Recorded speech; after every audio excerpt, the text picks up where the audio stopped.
I never thought a single lie could spiral so completely out of control. It all started with a small, seemingly harmless fib, something I told my best friend because I didn't want to disappoint her. I had promised her I'd help with her school project, but I couldn't bring myself to admit I had other plans.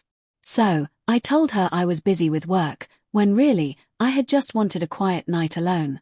She smiled at me, disappointed but polite, and I felt that familiar twinge of guilt in my chest. That little lie felt harmless at the time, a tiny white lie to smooth over my own laziness. I had no idea it would snowball into something that would change my life completely. The next day, she confronted me in the most innocent way possible. "So, you're really too busy to help me?" she asked, her tone gentle but with an edge that I couldn't ignore. I froze. There was no way to explain the truth now without admitting I'd lied. My mouth opened, my mind racing, but no words came out. And then, without even thinking, the words I spoke surprised me. "Actually, I could help, but," I paused, fumbling, "but you might want me to be, dressed up for it." My heart was pounding, and I could tell immediately she didn't understand. She blinked at me, confused, and I quickly added, "Like, in your clothes. For the project. It'll be funny." I immediately regretted it. My voice sounded ridiculous, even to my own ears. But she laughed. Not a mean laugh, not a mocking one. Just a warm, incredulous laugh, the kind that makes your stomach knot with nerves and relief at the same time. "You mean, like me? You'll pretend to be me?"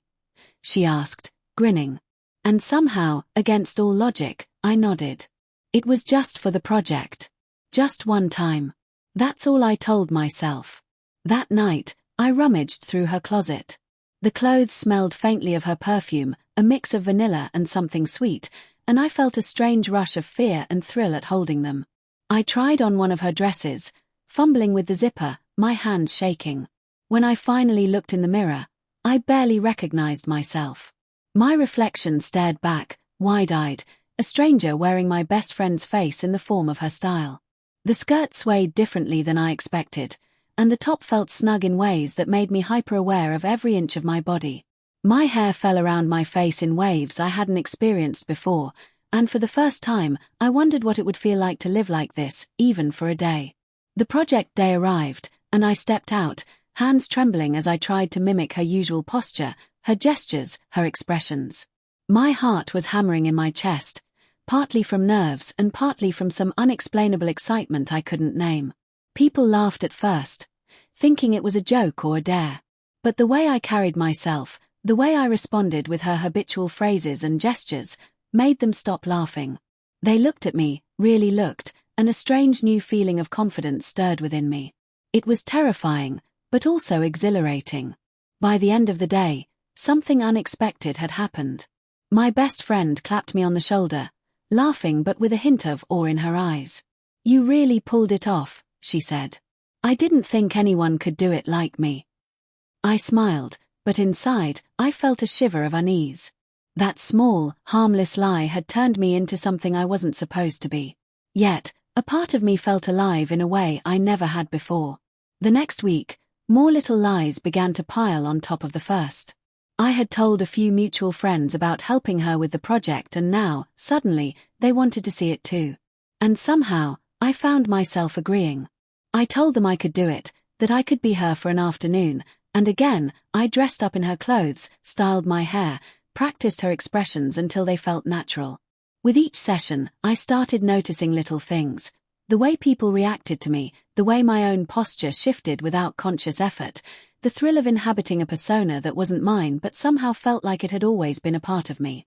By the time the second week rolled around, the lies had grown too complex to untangle. I couldn't admit the truth anymore, about why I had started, about how much I was enjoying it. The thrill had turned into something I couldn't walk away from. Every time I wore her clothes, every time I mirrored her gestures, I felt a rush of identity that was intoxicating and terrifying all at once. I had created a new version of myself that no one could see except through the lens of my lies, and the thought of undoing it scared me more than continuing. And so I continued, slowly at first, then with a growing boldness. Each lie required a new performance, a new detail, a deeper dive into her world.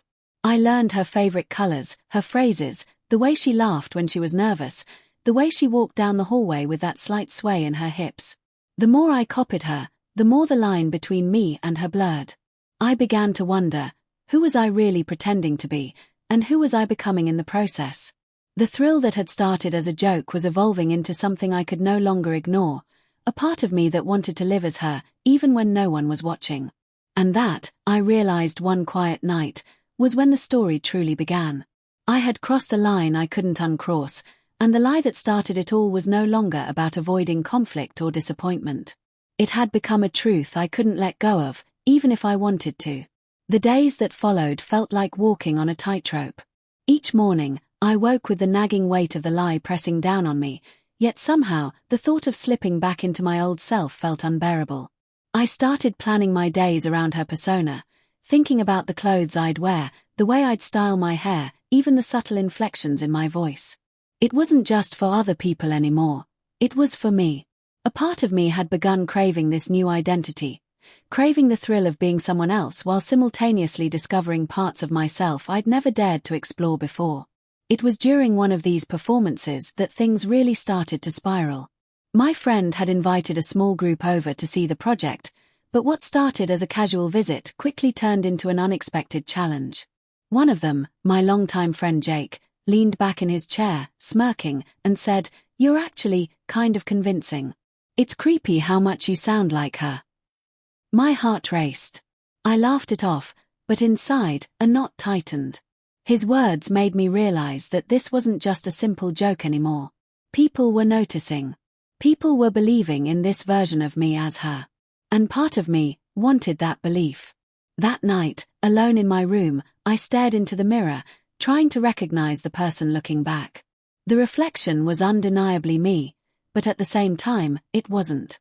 My shoulders held a new posture, my lips curved differently, my hair fell in waves I had never seen on myself before. I touched my face, tracing my jawline, my cheekbones, and felt a strange tenderness, a strange longing to linger in this identity that felt so alien yet so deeply familiar. The more I tried to name it, the less it made sense. Was I pretending to be her? Or was I discovering something about who I had always been? The next few weeks were a blur of rehearsed expressions, borrowed clothing, and carefully measured interactions. Each lie demanded another, and the complexity of maintaining the charade grew exponentially. I started keeping a small journal, not to track events, but to track her, the way she moved, the cadence of her speech, the subtle quirks that made her uniquely her. I became obsessed, not maliciously, but with a desperate desire to perfect the act. And yet, the more I perfected it, the more I realized I didn't want to stop. It was during a trip to the grocery store that I first felt the full intensity of this transformation. I had dressed in one of her favorite outfits, a flowy skirt, a fitted top, subtle jewelry, and as I walked past the aisles, I noticed the glances. Not mocking glances, not curious ones. Glances that lingered just long enough for me to feel seen, appreciated, and visible in a way I had never experienced before. My heart skipped, and a small smile tugged at my lips. For the first time, I felt a strange liberation in public, a courage that had nothing to do with anyone else but me. But with the thrill came fear. Every day, I worried someone would notice the cracks, the inconsistencies, the fact that I wasn't really her. I worried about the moment when someone, my best friend, my family, anyone, would ask a question I couldn't answer. And yet, every time I imagined that confrontation, I also imagined myself refusing to stop, imagining the fierce, unapologetic confidence I felt when living as her. It was intoxicating and terrifying, and I couldn't bring myself to let it go. One evening, the situation escalated in a way I hadn't anticipated. My best friend invited me to an actual social event, a gathering where she was supposed to appear, and asked if I could stand in for her for a little while because she had an emergency. Panic shot through me. This was bigger than a project, bigger than a joke. This was real. People I didn't know would be seeing me. My every movement, my every word, would have to be flawless. And yet, despite the terror, a thrill surged through me that I couldn't ignore. I spent hours preparing, dressing meticulously in her signature style, practicing her gestures, mimicking her laugh until it felt natural. When I finally stepped out, I felt a surreal sense of disconnection from my old self. The mirror at the entrance reflected someone else entirely, someone confident, graceful, fully inhabiting a life that wasn't mine, yet somehow felt like it had always belonged to me. The event was a storm of nerves and adrenaline. People approached, laughing, chatting, assuming I was her, and I answered effortlessly, slipping into her persona with a fluidity that shocked even me. Every compliment felt like a lifeline, every acknowledgement reinforced the truth that I had never wanted to admit. I was addicted to this life, this version of myself. By the time the evening ended, I realized I didn't want to return to my old identity. Not yet. Not ever, perhaps. That night, alone again, the quiet in my room felt different. There was no longer any pretense of pretending. The line between me and her had blurred so completely that I didn't know where one ended and the other began. I touched the clothes I had worn, the shoes I had laced, and a shiver ran through me. For the first time, I admitted it to myself without fear or guilt. I didn't want to stop. And so, the lies continued, growing in scope and depth. Each day, each interaction, each borrowed outfit reinforced a new truth I could no longer deny. The girl I pretended to be was becoming me, not just in action, but in spirit, in thought, in the quiet corners of my mind where the old self once lived. The transformation was no longer a choice, it was inevitable, unstoppable, consuming. I had created a world from lies, a world where I could finally breathe, finally see myself without judgment, finally exist in a way I had never dared to before. And the scariest, most thrilling part of all? I didn't want to leave it behind. Things were no longer just about the clothes or the act. The lies had started to bleed into every corner of my life, quietly reshaping who I was. I remember the morning I realized it fully. I was brushing my hair in front of the mirror, fingers tangling in waves that weren't mine, and I caught my reflection in a different light. The person staring back wasn't the awkward, hesitant me anymore. She was poised, graceful, familiar and alien all at once. I paused, my hand frozen mid-strand, and felt a pang of panic mixed with longing. I didn't recognize myself, but I didn't want to. By this point, my best friend's casual requests had turned into a sort of dependency. "Can you cover for me here? Just for a little while?" She'd ask with a shrug, never realizing the storm she had unleashed. Every time, I said yes. I couldn't say no. I didn't want to. Even when my body screamed fatigue, even when my mind raced with questions about how far I could really go before someone found out, I stepped into her world willingly. And each time, I noticed something strange. People reacted to me differently. They were kinder, more attentive, more interested. And somewhere deep down, I realized I had become addicted to that attention, that validation, that acceptance. It wasn't long before the first real test came. My family, unsuspecting and trusting, were invited over for what they thought would be a casual visit. I had to appear as her for the entire afternoon. Panic clenched my stomach, but I dressed meticulously, rehearsing her every gesture, every word, every inflection. When they arrived, they looked at me with familiarity and warmth, and my heart twisted with both relief and guilt. I laughed, smiled, answered questions with her habitual phrases, and watched as they accepted me without a second thought. But in the quiet of the kitchen, as I poured tea for my mother, I felt an unfamiliar weight settle on my shoulders. This wasn't just a joke anymore. My lies were now tangled with my life, and untangling them seemed impossible. The real turning point, though, wasn't a party or a project. It was the moment I saw myself through someone else's eyes. A mutual friend had posted a photo of me online, dressed in her outfit, perfectly mimicking her pose. The likes and comments poured in, praising how amazing and just like her I looked. But then, something unexpected happened. I realized I was genuinely proud. Proud not because I had fooled everyone, but because I had allowed myself to become someone I had always feared I couldn't be. In that moment, I understood that the thrill, the fear, the anxiety, all of it, had melted into a strange kind of freedom. And yet, freedom was always paired with fear. Each day, I felt the tension of being discovered, of someone unraveling the story I had spun so delicately. I created rules for myself: never slip up, never break character, never let anyone see the cracks. But human nature has a way of testing even the strictest boundaries. One evening, I misjudged a gesture, and my best friend's little sister noticed. Her eyes widened, and for a split second, panic surged. But she smiled quickly, laughed it off, and I exhaled a breath I didn't realize I had been holding. That small moment, that brush with exposure, only heightened the thrill. The fear was intoxicating. The risk was addictive. As weeks turned into months, I started noticing more than just reactions. I started noticing changes in myself. The voice I used for her began to feel natural, spilling over into moments when I wasn't consciously performing. My posture, my gestures, even my thinking patterns subtly shifted. Friends began to comment that I seemed lighter, more confident, different somehow, and I could only nod and smile, saying nothing. Inside, I knew the truth. I was no longer just pretending. I was becoming her in ways I had never anticipated. The emotional weight of the transformation hit hardest one night when I received a text from my best friend, "Thanks for being you, even when you're me." My stomach twisted. I had always thought I was doing this for her, to cover, to help, to maintain appearances. But in that single sentence, I realized I had lost track of where her world ended and mine began. I wasn't doing it for anyone else anymore. I was doing it for me. And the thought both thrilled and terrified me. Sleep became restless.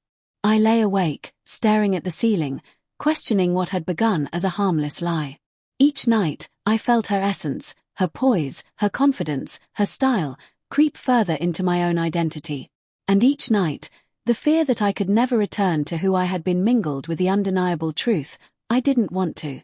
The lies I had told had become lifelines. They had given me permission to explore myself, to embody a version of myself that I had suppressed for years. And now, with the transformation nearly complete, I had to ask myself a question I wasn't sure I was ready to answer. Was I living a lie, or had the lie uncovered my truth? It was a question that haunted me relentlessly, especially during moments of solitude. I would catch glimpses of my reflection in mirrors, windows, even the shiny surface of my phone screen, and I would pause, studying every curve, every detail. The face looking back wasn't just a mask, it was me, in a form I had never dared to accept, never dared to embrace. My heartbeat would quicken, a mix of fear, excitement, and awe. I had started this journey out of obligation, out of guilt, out of a desire to protect a lie, but now there was no turning back. And the lies kept growing, feeding themselves in ways I hadn't anticipated. Invitations to events, casual encounters, playful dares, all became opportunities to extend the persona, to explore, to immerse deeper. I learned the subtle art of blending in, of performing flawlessly, while simultaneously discovering the parts of myself that had been dormant for years. The line between reality and performance blurred until I could no longer say where one ended and the other began. By the time I realized how far I had come, it was too late to stop. The reflection in the mirror smiled back at me with certainty I had never known, eyes alight with confidence, a posture that spoke of self-assurance I had never felt before. And in that moment, I understood the truth that had been building slowly, inevitably, over months. The lie that had started it all wasn't a trap. It was a gateway. A path to discovering who I truly was, even if the world would never understand how I got there. The more I lived as her, the more complicated life became. It wasn't just about appearances anymore. It was about expectations, relationships, and the fragile threads that held my old life together. Every interaction felt like walking a tightrope over a canyon. One misstep and the entire illusion could crumble. I had become so enmeshed in this persona that I could no longer distinguish where she ended and I began. The first major challenge came unexpectedly. My school had organized a public exhibition, a showcase for student projects. My best friend was suddenly unavailable due to a family emergency, and, predictably, all eyes turned to me. "Can you present it for her? Just for a little while?" She asked with that familiar shrug, her tone casual, masking the chaos she was putting me into. My stomach twisted. This was bigger than a casual social event or a small gathering. It was an audience of dozens, strangers, teachers, classmates. And somehow, without thinking, I agreed. The day arrived, and I dressed with meticulous care, selecting her signature outfit. A flowing dress that hugged the right places, paired with shoes that clicked just so against the tiled floor. I practiced her posture, her smile, her gestures over and over in the mirror. By the time I arrived, I felt simultaneously ready and petrified. Stepping onto the stage, I scanned the crowd. Eyes were on me, expectant, curious. My throat tightened, and yet, somehow, when I opened my mouth to speak, the words came out smoothly, confidently, naturally. It was uncanny. I wasn't acting. I was her, yet still undeniably me. After the presentation, the applause was overwhelming. Strangers came up to me, complimenting my poise, my confidence, the way I carried myself. I smiled and thanked them, but inside, a storm of emotions raged. Pride, relief, guilt, fear, and underneath it all, a strange, intoxicating thrill. The recognition that I had not only pulled it off, I had surpassed even her own presence. That night, alone in my room, the adrenaline still pulsing, I stared at the mirror. For the first time, I allowed myself to touch my face, trace the curves of my jaw, the line of my lips, the shape of my eyes. It was more than curiosity now. It was obsession. I was fascinated by how far I had come, by how thoroughly I had become someone I was never meant to be. I felt a shiver run down my spine. There was no going back. Not now. Not ever. The transformation wasn't limited to appearances anymore. It seeped into my habits, my thoughts, my emotions. I noticed my gestures changing even when I was alone. My walk carried a subtle sway, my voice softened. My expressions mirrored hers almost automatically. I realized with a mix of fear and awe that this wasn't just an act. I was becoming her in ways I had never anticipated. And with that realization came another. I didn't want to stop. Then came the first confrontation.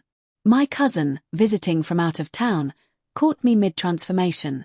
I was in my best friend's clothes, rehearsing a presentation in the mirror, when he walked in. His eyes widened, and for a split second, I froze. Panic surged like a tidal wave, threatening to drown me. Hi, I stammered, my voice faltering. He blinked at me, confused, searching for an explanation I didn't have. You look different, he said finally, and I laughed nervously, trying to deflect. That night, I lay in bed replaying the encounter. The fear hadn't gone away, it had intensified, but alongside it was a strange thrill. Being caught, almost exposed, had only cemented how real this identity had become. The persona I had adopted for a project, for a few harmless lies, was now inseparable from my true self. I wasn't pretending anymore. I was living it, fully and irreversibly. Weeks turned into months, and the complexity of maintaining the lie grew. Invitations to events, social gatherings, casual meetups. Each one demanded precision, rehearsal, and complete immersion. There were moments when exhaustion threatened to undo me, when my old self clawed at the edges, desperate to reclaim control. But I couldn't let it happen. Each time I considered stopping, I felt a hollow ache, a loss I couldn't name. The life I had built, woven from lies, had become the only one that felt real. One evening, I found myself in front of the mirror longer than usual. I was no longer mimicking her. I was embodying her. My movements flowed naturally, my expressions were effortless, my posture instinctively perfect. The realization hit me like lightning. The lies had worked too well. I wasn't just living as her for others anymore. I was living as her for me. And for the first time, I didn't feel shame. I felt whole. But with wholeness came a new fear, the fear of permanence. What if someone discovered the truth? What if the old me tried to resurface and failed? What if I had gone too far, lost too much, and could never return? The questions haunted me, but the answers seemed irrelevant. I had crossed a point of no return. The persona I had created, the identity I had borrowed, had fused with my own until it was impossible to separate them. It was during one particularly quiet night, while tidying her clothes and arranging her accessories, that I finally admitted it to myself fully. I couldn't stop. The lies, the performances, the borrowed life, they were no longer temporary. They had become my reality. I had started as a scared, hesitant version of myself, hiding behind deception, but I had emerged as someone new, someone vibrant, someone alive in ways I had never known. And yet, the shadow of fear lingered. Every time I stepped out, every time I smiled and laughed and moved through the world as her, I carried the tension of knowing that any moment, any slip, could unravel everything. But even that tension, even that risk, had a seductive allure. It reminded me that this life, this identity, was fragile, precious, and entirely mine. The line between truth and lie had dissolved completely.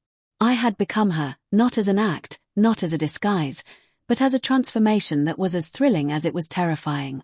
And deep down, I knew that I would never look back, not because I couldn't, but because I didn't want to. By this point, my life had become a careful choreography of lies, half-truths, and moments of pure exhilaration. Every day was a performance, but the strange thing was, I no longer felt like I was performing. I felt alive. Fully, completely alive, in a way I had never experienced before. My reflection in the mirror was no longer someone I was trying to mimic, it was me. Or at least, it was a version of me that I couldn't imagine leaving behind. The turning point came unexpectedly. My best friend had gone out of town for a week, and suddenly, the responsibility fell entirely on me. I was expected to attend events, meet people, handle interactions, all in her place. The thought should have terrified me, but instead, I felt a rush of anticipation. This was no longer just about helping her. This was my world now.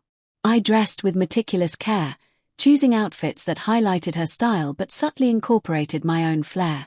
Every detail, from the tilt of my head to the curve of my smile, was intentional. I had become the embodiment of confidence, grace, and poise, and I reveled in it. The first event that week was a community gathering, a casual meet and greet with people I had never met before. Walking in, I felt their eyes on me, assessing, curious. I smiled, spoke with charm and ease, and moved through the crowd like it was second nature. Compliments flowed freely, and I found myself responding without hesitation, without conscious thought. For the first time, I realized that the lines between who I was and who I pretended to be had blurred completely. There was no distinction anymore. I was her, and I was me, and I had no desire to separate the two. But with this newfound confidence came a dangerous vulnerability. The more people accepted me, the more I feared exposure. Every misstep, every slip of the tongue, could unravel months of careful deception. And yet, there was a thrill in that danger. It reminded me that I was alive, that I was taking risks, that I had created a world I could never have imagined for myself. One evening, after a long day of social events and meticulous performances, I found myself alone in my room, staring at my reflection. The person looking back at me was no longer recognizable as the shy, hesitant version of myself I had once been. My posture was impeccable, my hair flowed perfectly, and my expression carried a confidence I had never felt. And yet, there was something more, a quiet, simmering truth that had been building inside me. I wasn't just living as her. I was becoming her, fully and irrevocably. That night, I made a decision that would change everything. I could no longer live in fear of being discovered. I could no longer hide behind half-truths and borrowed identities. I had to embrace this transformation completely, to step into the life I had created and claim it as my own. It was terrifying, yes, but also exhilarating. For the first time, I felt a sense of clarity, a sense of purpose. I was no longer running from myself. I was running toward the person I was meant to become. The next few days were a whirlwind of preparation and self-discovery. I experimented with new outfits, new hairstyles, new ways of moving and speaking. Each choice reinforced the truth I had been avoiding. I didn't want to stop. I didn't want to return to the life I had known. Every glance in the mirror, every compliment, every interaction confirmed what I already knew deep down. I had crossed a line from which there was no turning back. And then came the moment of reckoning. My best friend returned, and with her came the potential for exposure, for confrontation, for questions I wasn't sure I could answer. She greeted me warmly, unaware of how fully I had embraced her persona in her absence. But, as the days went on, she began to notice the subtle changes. The way I moved, the way I spoke, the confidence that radiated from me in a way it never had before. Finally, one quiet afternoon, she confronted me. You've changed, she said softly, her eyes searching mine. It's like, you're not pretending anymore. My heart pounded. I could feel the tension building, the potential for disaster or liberation hanging in the air. And yet, for the first time, I didn't falter. I met her gaze and nodded, a small, confident smile tugging at my lips.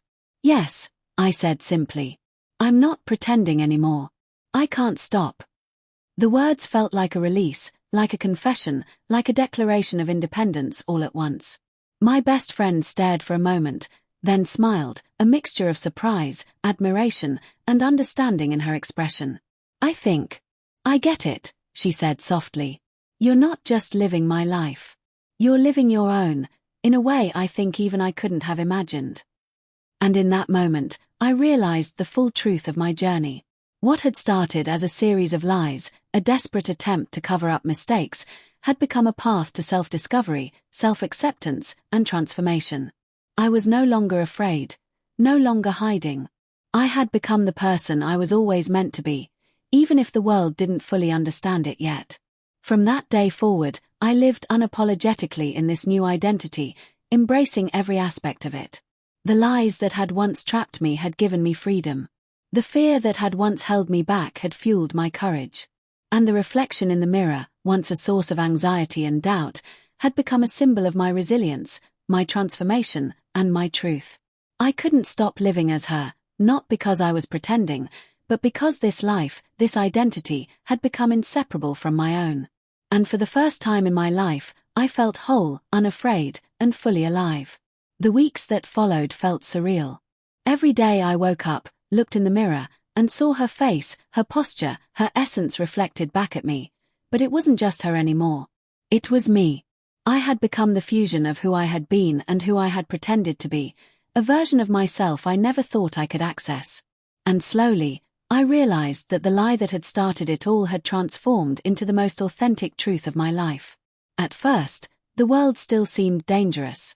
Every social interaction, every glance, every casual question carried the potential to expose me. But the fear I had carried for months had softened, replaced by a quiet confidence. I had learned to navigate the fine line between illusion and reality, and in doing so, I had discovered the courage to embrace myself fully. One day, while walking through a familiar street, I caught my reflection in the shop window. I stopped and stared, truly seeing myself for the first time in months. The eyes looking back were steady and self-assured. The smile was genuine. My movements were effortless, natural. I felt a rush of clarity.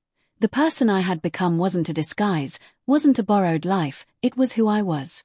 Who I had always been, waiting for the chance to step forward. It wasn't just about appearances anymore. It was about confidence, presence, and self-acceptance. The persona I had once used as a shield had become my armor. It had allowed me to explore facets of myself I had suppressed for years, to step into a light I had always feared, and to claim a life I never thought I could have. My relationships began to shift, too. My friends noticed subtle changes in me. A calm self-assuredness, a grace in my gestures, a warmth in my presence. They didn't question, didn't challenge, they simply accepted.